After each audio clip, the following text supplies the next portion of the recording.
I was making my Big Fat Greek Wedding too, and I started to feel sadness toward the end of it. I felt like the story needs to go on. You know, 3 always feels good, a trilogy. And so I thought, I have to do another one. And I wanted to tell the story about going back to Greece. And the original story was going to be, of course, that we go with Michael Constantine's character back to his village, because that's all my dad ever wanted, was for us to visit his village. And so I wrote this movie about taking Michael Constantine back to Greece. And then we, of course, lost Michael Constantine in the same year that I lost my dad. And I decided to just channel grief through my fingertips. And here's why. I realize if I'm going through it, then the audience must be too, because we started together, and in the same way that they're also going through family issues, people are growing up, kids are going off to college, well, of course, we've also probably lost a parent too.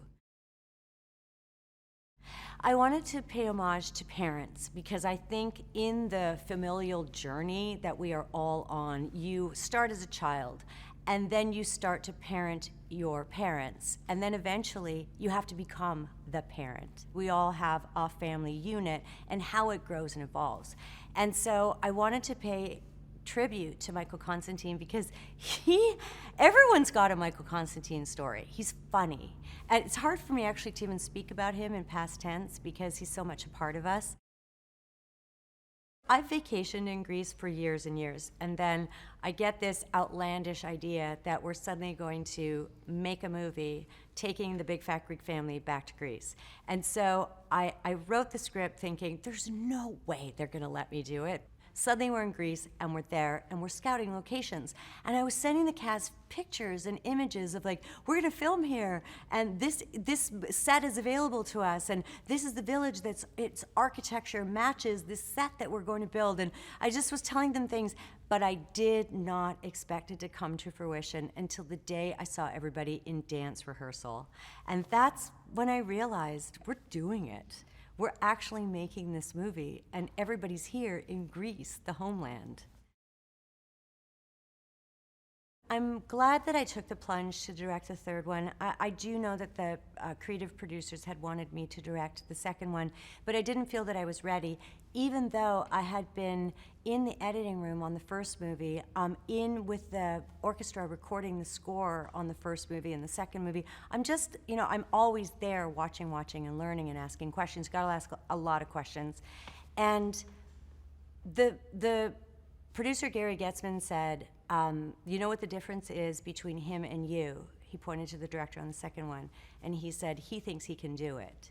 And that really stayed with me. And so I learned. In the time between the second and third one, while I was doing theater in New York, I studied, and I figured out all the angles, all the shot lists, everything I would need, everything I wanted to do. And then when they asked me to direct the third one, I very quickly said yes.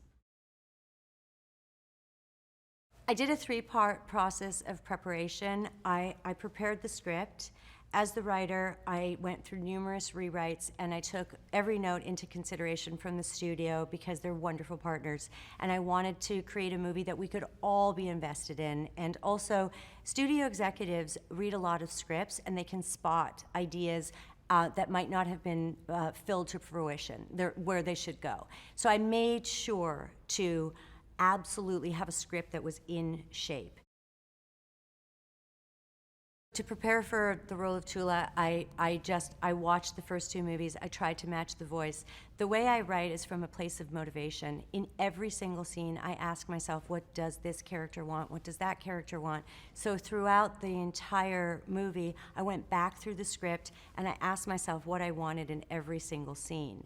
And because Toula is the fixer of the family, sometimes that's, for me, an easy arc, but at the same time, you have to be careful that it's relatable to the audience. It can't be the all-encompassing motivator of a person because nobody is just the fixer.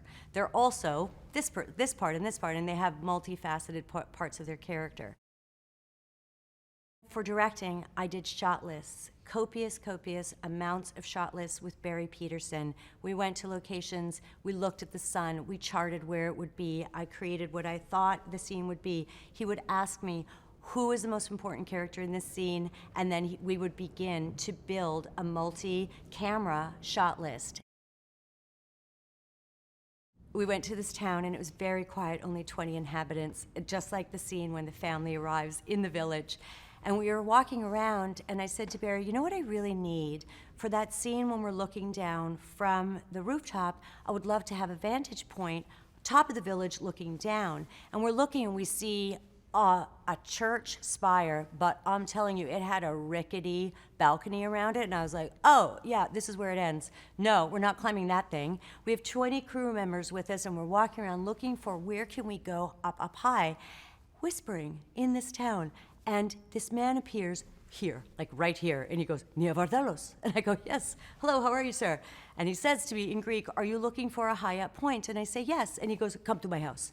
And so we walk, 20 crew members and me, we walk through the town, he opens the door, we walk through his house, he has 3 floors. We walk to the top floor. He doesn't tell his wife, who's sunbathing nude, that we're coming, okay? So she sees him and she goes, Visto diablo carisora, what the hell are you doing right now? And then she goes, Nia Vardalos, and stands up and she takes the world's smallest face cloth and puts it over one breast and comes and hugs me. And we got that house. I love it that for 20 years, the audience has told me that they see their family in my family. I love that. And I write from the point of view of if it's happening to me, it's probably happening to you. So I just want the audience to see themselves in the movie again. I want them to know I hear them, and that the audience is very important to me because I am Toula. And in so many ways, if I am Toula, then so are they.